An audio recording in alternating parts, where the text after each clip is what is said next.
¿Qué tal? Bienvenidos, bienvenidas a un nuevo programa de Tangente. Ya saben, aquí como siempre intentando tener buenas conversaciones. No se les olvide darle al botón de suscribir, especialmente en YouTube, que es lo que nos da más dinerito, pero también en sus plataformas de podcast favoritas, y síganos en nuestras redes sociales como Tangente GT. Bueno, como ustedes saben, aquí en Tangente hemos tenido una ocupación, más que una preocupación, con el tema de la ley de competencia, y ahora vamos a seguir dándole seguimiento a estos temas y vamos a seguir hablando de lo que se necesita en los siguientes pasos. Ya tenemos la ley, pero todavía no tenemos la autoridad de competencia.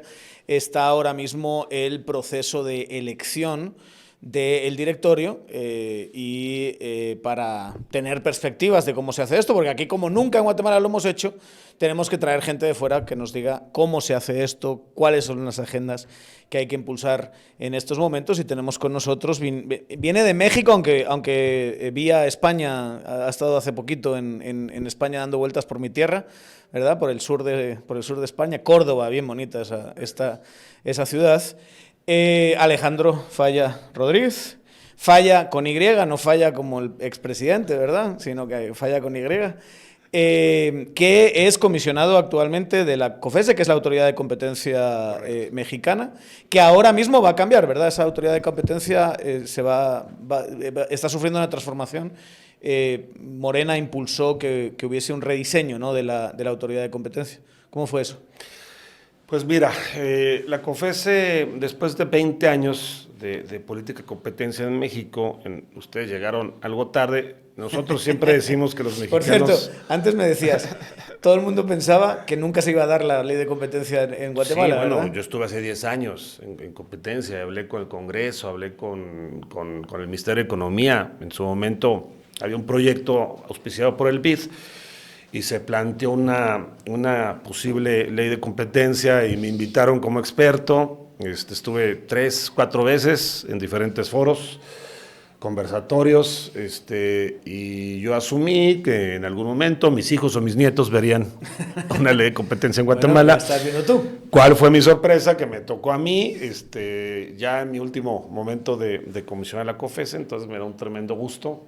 Ojalá los pueda apoyar, no solo ahorita, sino en lo sucesivo, porque sí me parece fundamental. Te decía, nosotros llegamos tarde, siempre lo decimos, en 1992, casi un siglo después que Estados Unidos, 50 años después que Europa. Ustedes, o sea, viniendo en 92, sintieron que iban muy tarde. Sí. O sea, para los estándares internacionales, México llega relativamente tarde a este tema.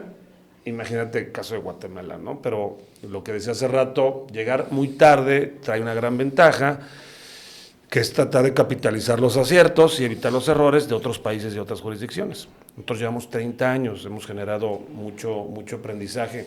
Hace 10 años dimos un salto muy importante en el modelo de competencia y nos fuimos, lo que para algunos fue un extremo, para mí fue un acierto en su momento, no terminó resultando, que fue autonomía constitucional.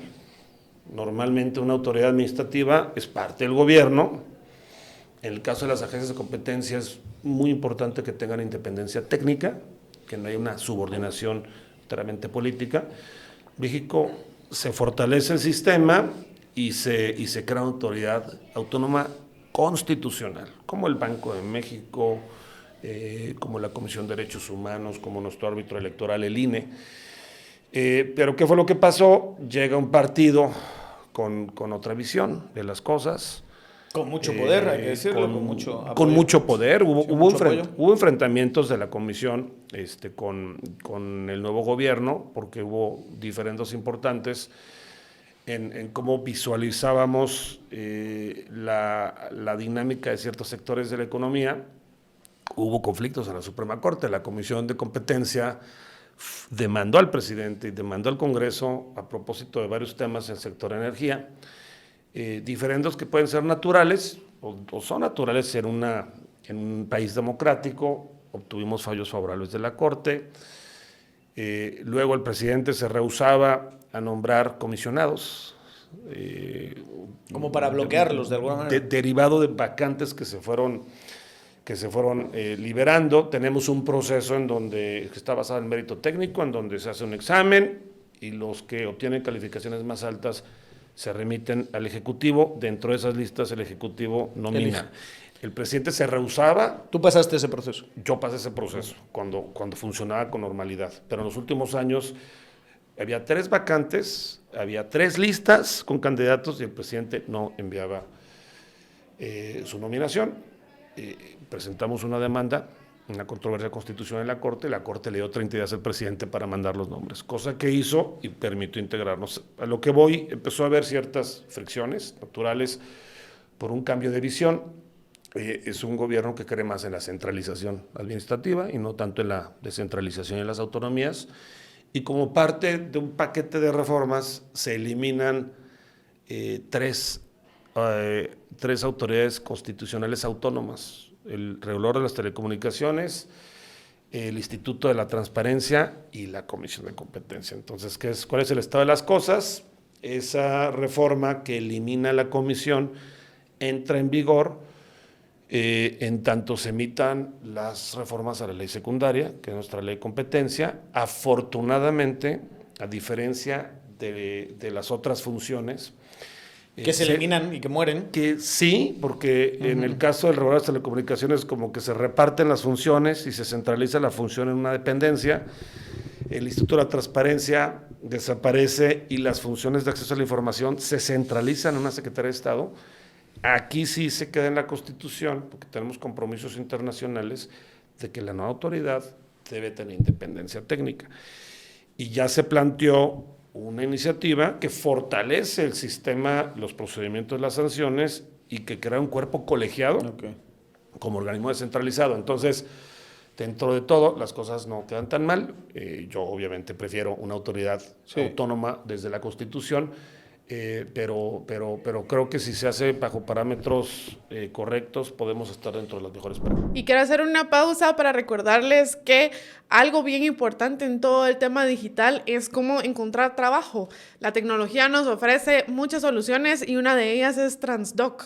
Así que si volviendo de Semana Santa, pues quiere darle un nuevo giro a su carrera y buscar un trabajo nuevo, pues vaya a la página web de Transdoc. Es una página que está viva, se va actualizando cada cierto tiempo y donde puede encontrar miles de oportunidades.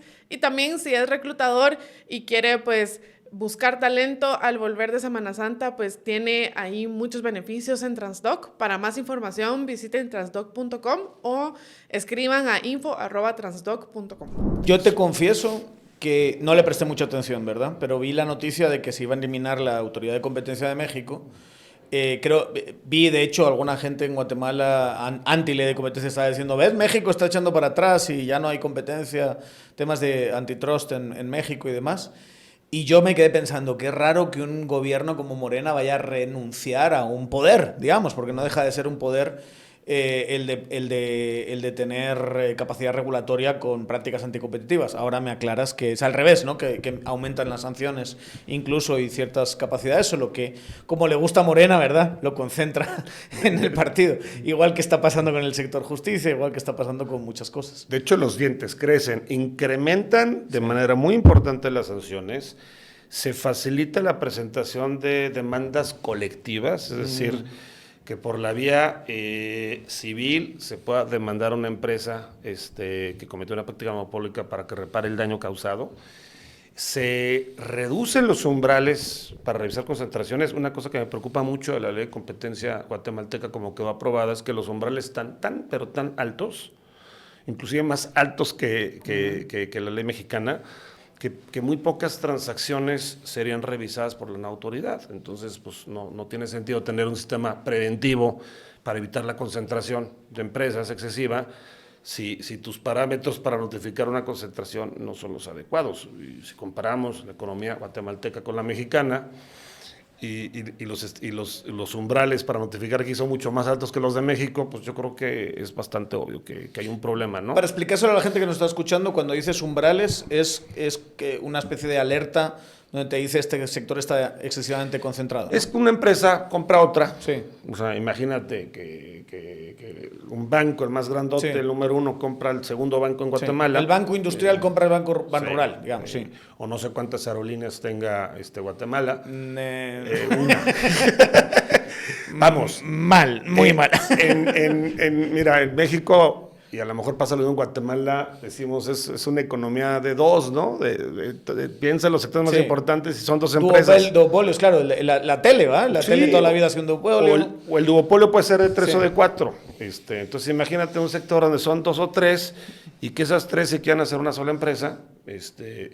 Entonces, cuando me refiero a umbral, es que cuando el valor de la transacción derivado de esa compra, de esa fusión, de esa asociación, supera cierta cantidad de dinero, tiene que ser aprobada necesariamente por la autoridad de competencia. ¿Para qué? Para evitar que un sector que funcionaba como duopolio ahora sea un monopolio, que está peor. Esa es una de las funciones más importantes de una autoridad de competencia. Revisar la estructura de mercado. Y que no, yo sé que es parte de la libertad económica comprar negocios, pero cuando eso lesiona el interés público tiene que ser regulado, y para eso está una autoridad de competencia. La otra función importante es sancionar con severidad los abusos de poder económico, la manipulación de precios, la cartelización, que se repartan mercados. Digo, al ratito te puedo dar ejemplos de cosas que nosotros hemos sancionado. Sí. Te iba a preguntar precisamente por eso, tú fuiste parte de quienes influyeron en la nueva versión de Ley de Competencia, la primera es del 92, hay otra de, ¿qué? 2015, creo que es. 2014, 14. Ahí estuviste tú, sí, ¿verdad? Sí, correcto. Va, con esa experiencia, cuando lees la de Guatemala, ¿cómo te quedas? Pues mira, no la he leído completa, para serte honesta, pero sí le eché una lectura en porciones importantes y mi equipo también lo estuvimos comentando. De hecho, es una ley que está basada en la ley mexicana, en una buena parte. Yo creo que de las discusiones que tuve hace 10 años, veo que hay aciertos importantes. Se planteaba mucho en Guatemala que era una ley que tenía que aplicar solo para ciertos sectores y excluir muchos otros. Eso no hace sentido. El que un sector... No hay sectores especiales, ¿no? En el que se cuestan aparte o que merezcan una carta, un cheque en blanco o cartas de impunidad. Menos los nuestros. Pues porque menos, todavía ¿no? si me dices, tenemos un sector hipertecnológico, puntero en el mundo, que hay que proteger los chips famosos de la inteligencia artificial y demás. O sea, que estamos hablando de harina, azúcar, cemento, cosas así, ¿verdad? Y ni siquiera eso. Sí. Es decir, no hay justificación, seas un sector de alta innovación o no, para que dos empresas, en lugar de competir, se pongan de acuerdo para fijar o manipular precios, o para restringir la oferta, o para alternarse concursos públicos. O sea, son cosas que no deben de pasar en ningún sector económico. Y si un sector está regulado, no está regulado, produce mucho, no produce mucho, no tiene absolutamente nada que ver. Es un gran acierto.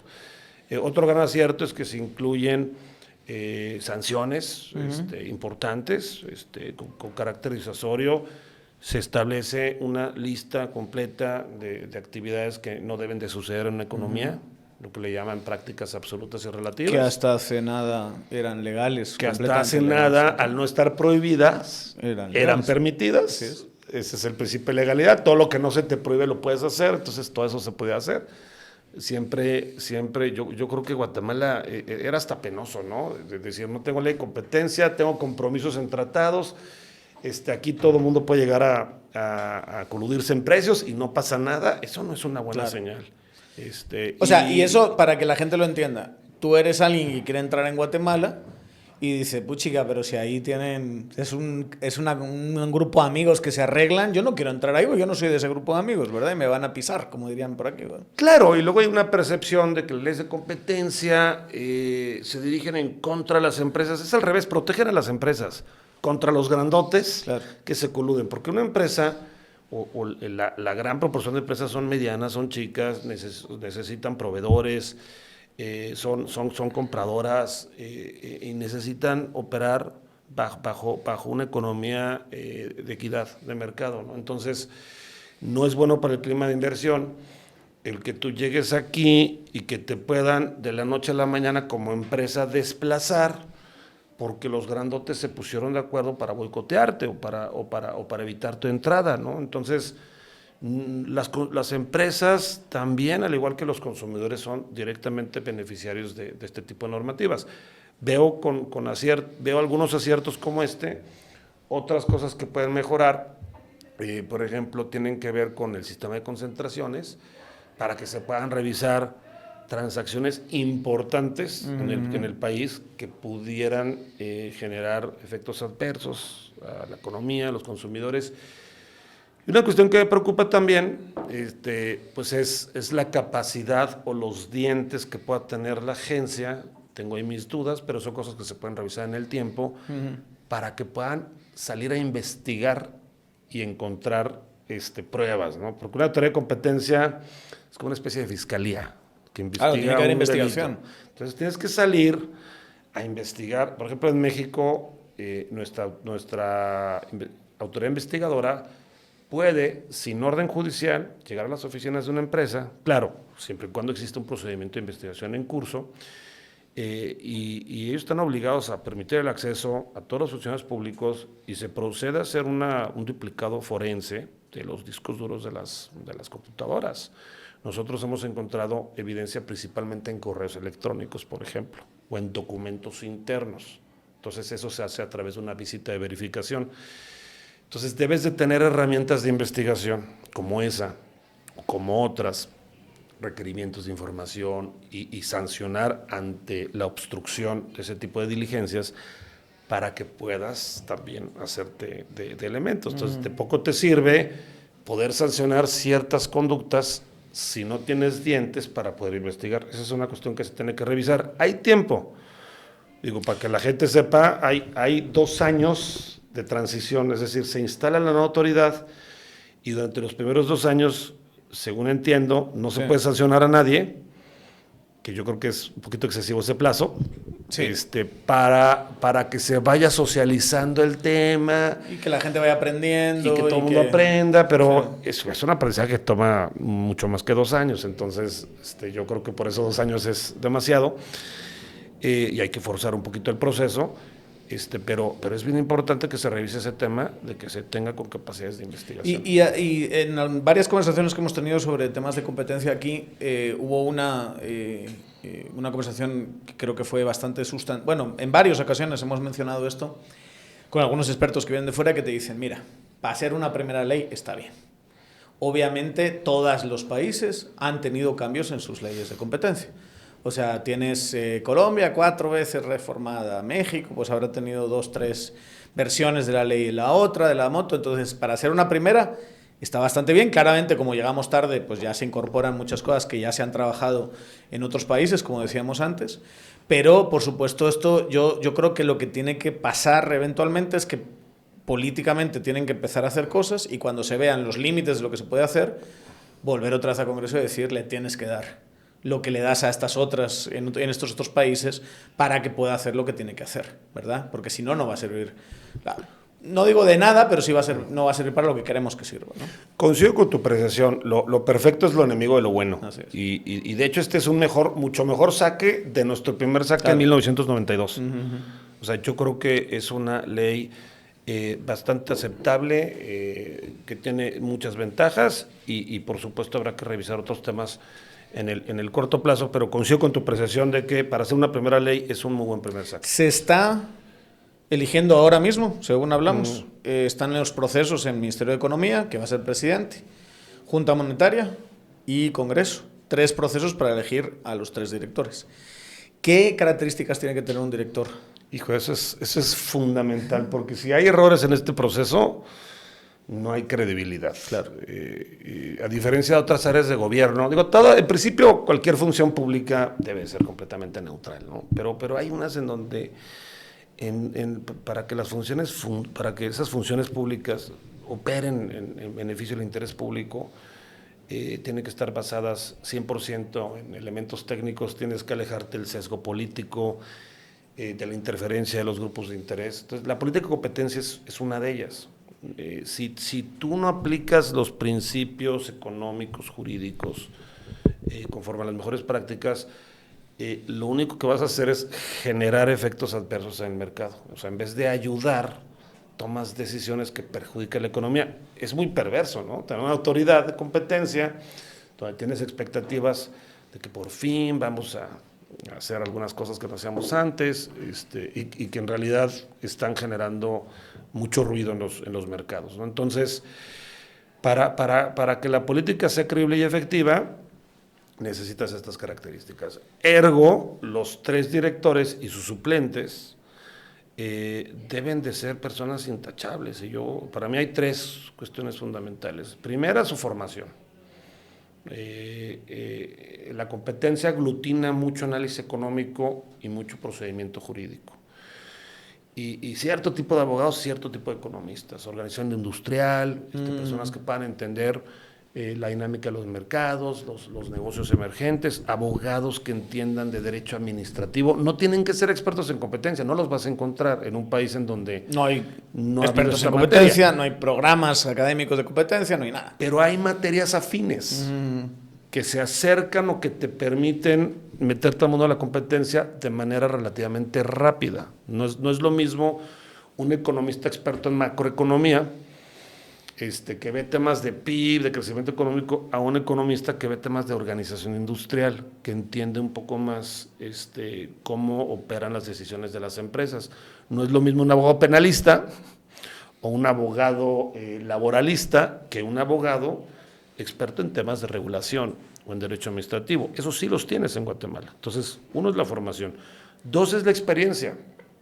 La experiencia es muy importante, es lo que te da carácter, es lo que te da práctica, es lo que te da el feeling, ¿no? Entonces necesitas una experiencia, y yo agregaría, destacada, en la administración pública, en el sector privado o en la academia.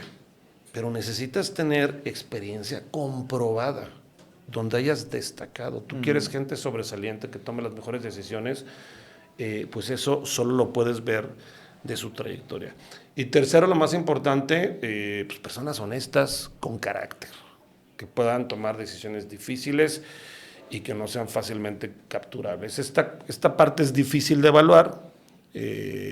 Las 2 primeras a lo mejor tienes parámetros más objetivos, pero las autoridades nominadoras, las 3 que tú señalas, el Ejecutivo, a través del Ministerio, la Junta Monetaria y el Congreso, tendrán que guiarse por factores cuantitativos y cualitativos, alguna evaluación objetiva y alguna valoración de calidades, y alejarse de la tentación de favorecer a personas que tengan ligas con intereses políticos o con intereses privados, y preferir siempre a las personas que estén mejor preparadas. Esa es una apuesta que a todos conviene, y además así se puede facilitar el proceso. En México ayudó mucho que los procesos, esto va a cambiar con la nueva reforma, que elimina y sustituye a la COFESE, pero hasta donde estamos ahorita, todos los comisionados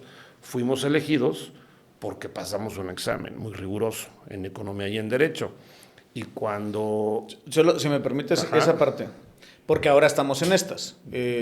Parece que hay una convocatoria muy rápida para un examen en la parte del Ministerio de Economía, que sinceramente a mí me preocupa mucho, que se trate así, digamos así de...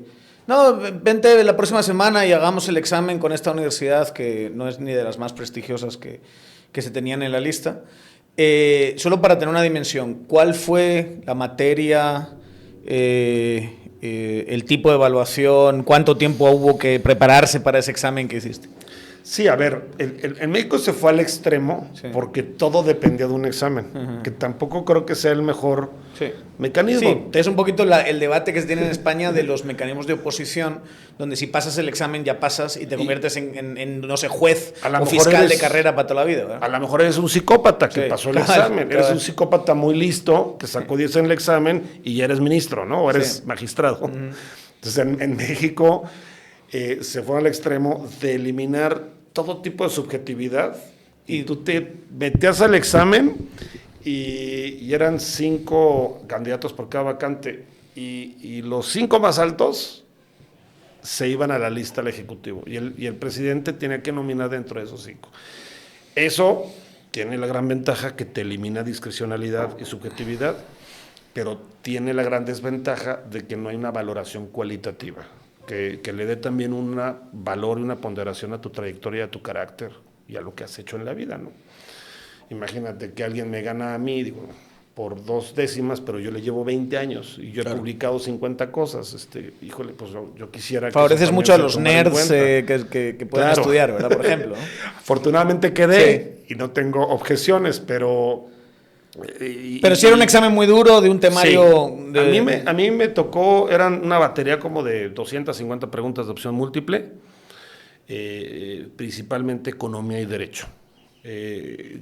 En México, pues sí se entiende que fuera más especializado en competencia, pero también era competencia, incluía algo de administración pública, derecho constitucional, derecho administrativo. El foco sí era competencia económica, desde la parte económica y jurídica. Yo aquí el examen no lo haría tan especializado en competencia por las razones obvias, pero sí preguntas que te permitan entender quién tiene criterio y quién no tiene criterio, y quién tiene conocimientos generales sobre materias afines. Luego evolucionó un poco el examen, que creo que fue un acierto, y metieron el desarrollo de casos prácticos. Ahí implicaba que el evaluador tenía que darle una calificación al desarrollo de la pregunta, a diferencia de opción múltiple, que una máquina te lo puede calificar. Yo lo que sugeriría para el caso guatemalteco es que se haga una valoración cualitativa y cuantitativa, que sí se haga un examen. Obviamente tiene que estar bien diseñado y tendrá que ser una institución reconocida, y que ese examen sea parte del expediente y de la guía para poder designar. Pero yo no sé si ustedes tengan criterios claros y transparentes de cómo se va a desempeñar este proceso. Y entiendo, y también es un reto, que cada autoridad tiene su propio procedimiento. Sí. Entonces, eso también... Es un poco complicado. Lo que se ha hecho aquí es decir, este listado, que eso no está mal, que sean universidades de fuera, con prestigio y con trayectoria en temas de competencia. Cada una de las entidades puede elegir la misma, puede elegir universidades distintas. Lo que a mí me parece grave es lo que acaba de conocerse, de que el examen es ya, ¿verdad? Que es en nada de tiempo. Dices tú, para mí, que yo llevo toda la vida siendo profesor en academia, yo lo que tengo que hacer con un alumno es decir, este es el temario, esto es lo que entra, esta es la estructura, digamos, del examen, prepárate y te doy X cantidad de tiempo, digamos. Los sistemas de oposición en España son 5 o 6 años para prepararse. Sí, obviamente ese no es el caso ahora, pero sí darle el énfasis que le hace falta a esto y que no sea una pruebita que tú haces de una semana a otra. Eso no es tomarse en serio este proceso. Y sin irse al extremo de que solo sea el examen, ¿verdad? Que eso es lo que estábamos hablando antes. Pero si no te lo tomas en serio, te vas al extremo de que el examen no lo haces tan importante, ¿verdad? Completamente de acuerdo. Tienes que darle publicidad a tu convocatoria para atraer talento. Tienes que dar plazos razonables para que los interesados revisen, se preparen. Tienes que tener criterios muy claros de cómo vas a seleccionar a los candidatos. Desconozco cómo se está organizando cada autoridad nominadora, pero sí, las prisas en este tipo de procesos nunca ayudan. Posiblemente haya plazos perentorios en la ley para integrar al directorio, pero pues ojalá que hagan como hagan las cosas, puedan elegir a las personas más capaces dentro de los interesados, y ojalá que existan los suficientes interesados para poder... Mira, este es un examen... Las listas ya están hechas. Ya creo que son en total, la lista que más tiene son 38 personas. Mira, este es un primer examen de competencia. O sea, están compitiendo para ser los miembros del directorio. Entonces, ojalá que el primer ejercicio de la nueva autoridad sea justo el que la integra y que sea la competencia la que ofreció a los candidatos más idóneos. ¿No crees que también, no sé si esta es la palabra adecuada, pero para este proceso concretamente, hace falta una especie de característica emprendedora? Porque la institución no se ha formado. Entonces, a estos concretamente van a ser distintos en los siguientes, pero a estos concretamente les toca armar todo desde cero. Ahora mismo es una idea la autoridad de competencia. La autoridad de competencia requiere no solo de un edificio, requiere de un montón de otras cosas. ¿No crees que también habría que intentar buscar a alguien que tenga esa especie de espíritu emprendedor, verdad? Absolutamente, mira, no sé si llamarlo espíritu emprendedor, pero este proceso es particularmente importante por lo que comentas. Y tiene que haber esta capacidad de hacer una institución. O sea, tiene que llegar personas con el suficiente oficio, experiencia, para poder sentar las bases, los cimientos de una nueva institución. Y para eso requieres, no puede llegar cualquier académico, no puede llegar alguien con poca experiencia. Entonces requieres buscar un perfil, porque además... estas 3 personas, rotativamente, pues entiendo que los 3 van a ser presidentes del directorio. Sí, era un primer presidente por 2 años, después pasa la batuta a un segundo y no se va a construir la institución en 2 años. Entonces yo creo que este primer directorio va a tener la encomienda de sentar las bases, no quererse comer el mundo y dejar una institución que sea sostenible en el tiempo y que pueda perdurar, ojalá, y que pueda poco a poco ir dando sus beneficios. Háblame de esa agenda. O sea, estos 3 que se elijan, que ya hemos hablado un poquito de qué características tienen que tener, ¿qué tienen que hacer? Híjole, mira, un chorro de cosas. A mí me tocó llegar al año de la creación de la COFESE como organismo constitucional autónomo.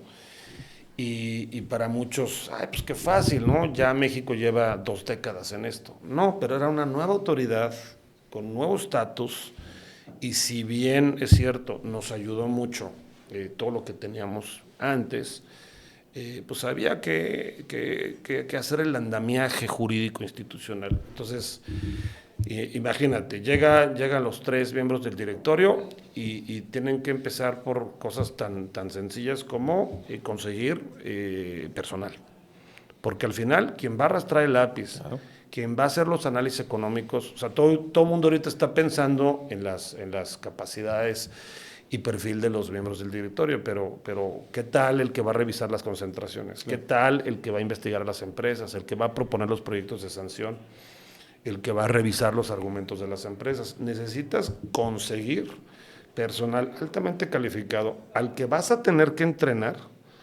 al que vas a tener que mandar a cursos, vas a tener que hacer convenios de colaboración con otras instituciones, sí, que puedan programas con universidades internacionales, con las universidades de aquí, de todo. Cooperar con los organismos internacionales, integrarte a las grandes discusiones mundiales que tenemos en el ICN, por ejemplo, el International Competition Network, que es una agrupación de todas las agencias de competencia en el mundo. Yo lo primero que quería es buscar urgentemente el apoyo, integrarme a todos los seminarios, a todos los programas de capacity building. Entonces primer reto es talento humano, juntar gente que te permita arrancar de la mejor manera y que tu curva de aprendizaje no sea tan larga.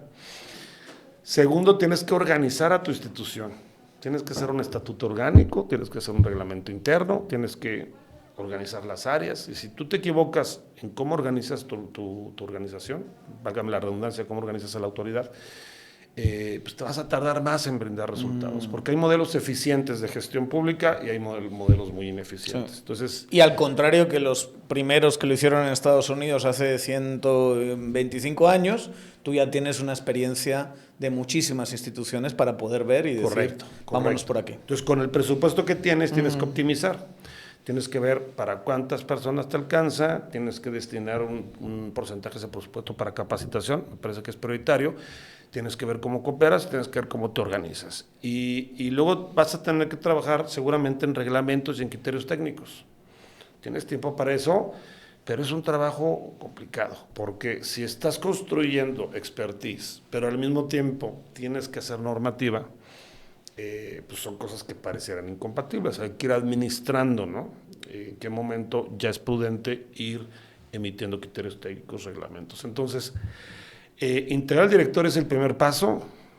Después hay que nombrar a un superintendente, hay que nombrar a los directores, hay que organizar la institución, hay que capacitarlos, hay que emitir normativa, hay que emitir criterios técnicos, hay que comprar computadoras, hay que implementar sistemas de software, de análisis de datos, y todo eso te va a tomar varios años. Sí.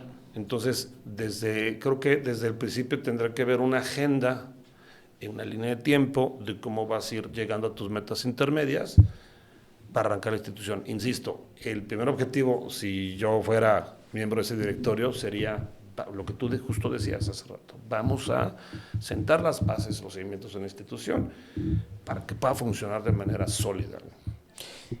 Por el tamaño de su economía, por la estructura económica, por dónde estamos, digamos, incluso te diría sociodemográficamente en Guatemala, ¿tendrías algún caso que nos dirían, échale un vistazo a este país, échale un vistazo a este modelo?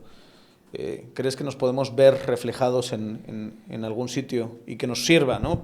Te digo porque quizá pensar en México es un país inmensamente, muchísimo más grande, con otra transición demográfica, en otras ligas, yo te diría, digamos, como superpotencia, si quieres decirlo así, de la región. ¿Dónde crees que nos podremos ver? Yo creo que México no deja de ser un referente obligado. La ley guatemalteca se inspira fuertemente en el modelo mexicano. Claro, siempre hay que tropicalizar y ver que es trasladable a tu jurisdicción, pero no dejamos de compartir características de nuestros sistemas jurídicos. Yo te diría, de América Latina, los modelos más maduros son el brasileño, el chileno y el mexicano.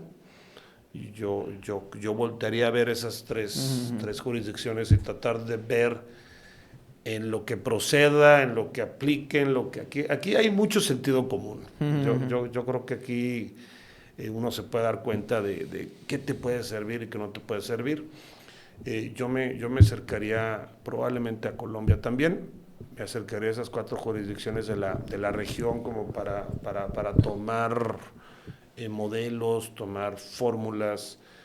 Insisto, la gran ventaja en esta materia es que se han generado mejores prácticas, consensos, formas de organización y hay para dónde voltear, hacia muchos lados. Entonces, grave error sería querer hacer todo internamente, claro, sin asomarse allá afuera. Que digo, es un riesgo en este país, ¿eh? Es un riesgo en este país porque siempre tenemos una raza llamada huizaches que se creen que el derecho se inventó aquí y que el derecho guatemalteco es exclusivamente de Guatemala y que no hay que mirar a otro sitio, sino que atenerse al detallito de la ley según la Pero afortunadamente ellos mismos sabrán que el derecho a la competencia no se inventó aquí. Exacto. No se inventó aquí, porque espero que lo sepan. Tan no se inventó aquí que creo que era el único que nos faltaba a la región de las economías importantes para tener la competencia, pero siempre está ese riesgo, pero es una materia en donde hay mucho bagaje a nivel internacional, tanto en la parte sustantiva como en los modelos de organización de agencias. Y hay agencias chiquitas en Europa, por todos lados. O sea, no creas que Guatemala va a ser la más chica. Claro. Se le va a dar un presupuesto razonable con el que puede iniciar funciones. Solo es cosa de aprovecharlo de la mejor manera posible. Háblame de los enemigos. O sea, una política como esta tiene enemigos, ¿verdad? En la experiencia de México y concretamente los enemigos de políticas de competencia en este nuevo modelo autónomo constitucional del que formaste parte, ¿quiénes fueron y cómo se lidia con esos enemigos? Mira, todo el mundo piensa, cuando habla de enemigos, en los grandotes. En los grandotes, el poder económico. Yo creo que los enemigos son enemigos involuntarios y tu propio sistema y tu propia cultura. En mi experiencia, yo no te diría que hemos tenido enemigos que tienen nombre y apellido.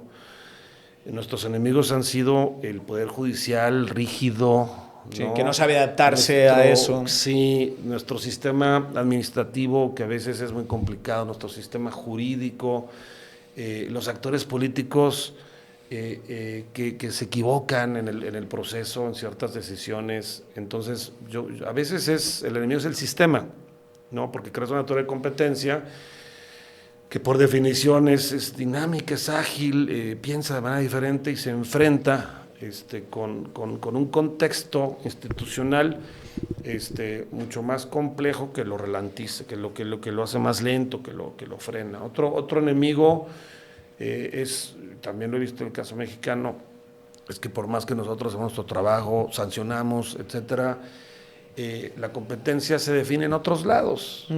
La autoridad de competencia no depende de una autoridad de competencia el que haya competencia, ese es un gran error. La competencia se define por las leyes, las regulaciones, las licitaciones, los contratos, las concesiones, y eso le toca a todo mundo, a todos menos a la autoridad de competencia.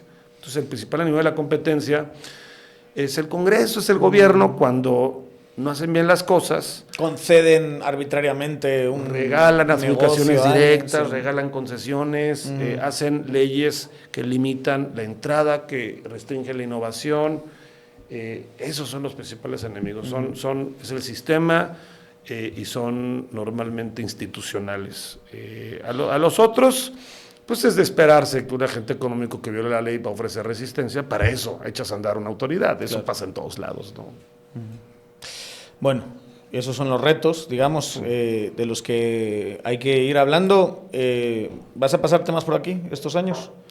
¿Vas a querer estar aquí por Guatemala? Por supuesto, pues yo salgo pronto, ojalá lo que pueda apoyar, lo que pueda hacer. Te lo digo porque gente como tú nos va a hacer falta, que entren y salgan del país, que den su opinión, cómo van, quieren ayuda por aquí, por allá. Ayuda, si me invitas un Zacapa, si me dan incentivos, yo feliz. Es un país al que le tengo mucho cariño, tengo muy buenos amigos. Y en lo que yo pueda ayudar, en mi faceta de académico, de excomisionado para la instalación y el arreglo de una autoridad, yo aquí estaré las veces que me inviten. Muchísimas gracias por haber venido. Y gracias por la invitación. No, hombre, para nada. Esta primera charla, una de las muchas que tenemos que tener contigo y con el tema de competencia. Ya saben ustedes, denle al botón de suscribir, denle a notificaciones también para que les avise cada vez que nosotros subimos algo. Tangente GT, pórtense bien y nos vemos en la siguiente.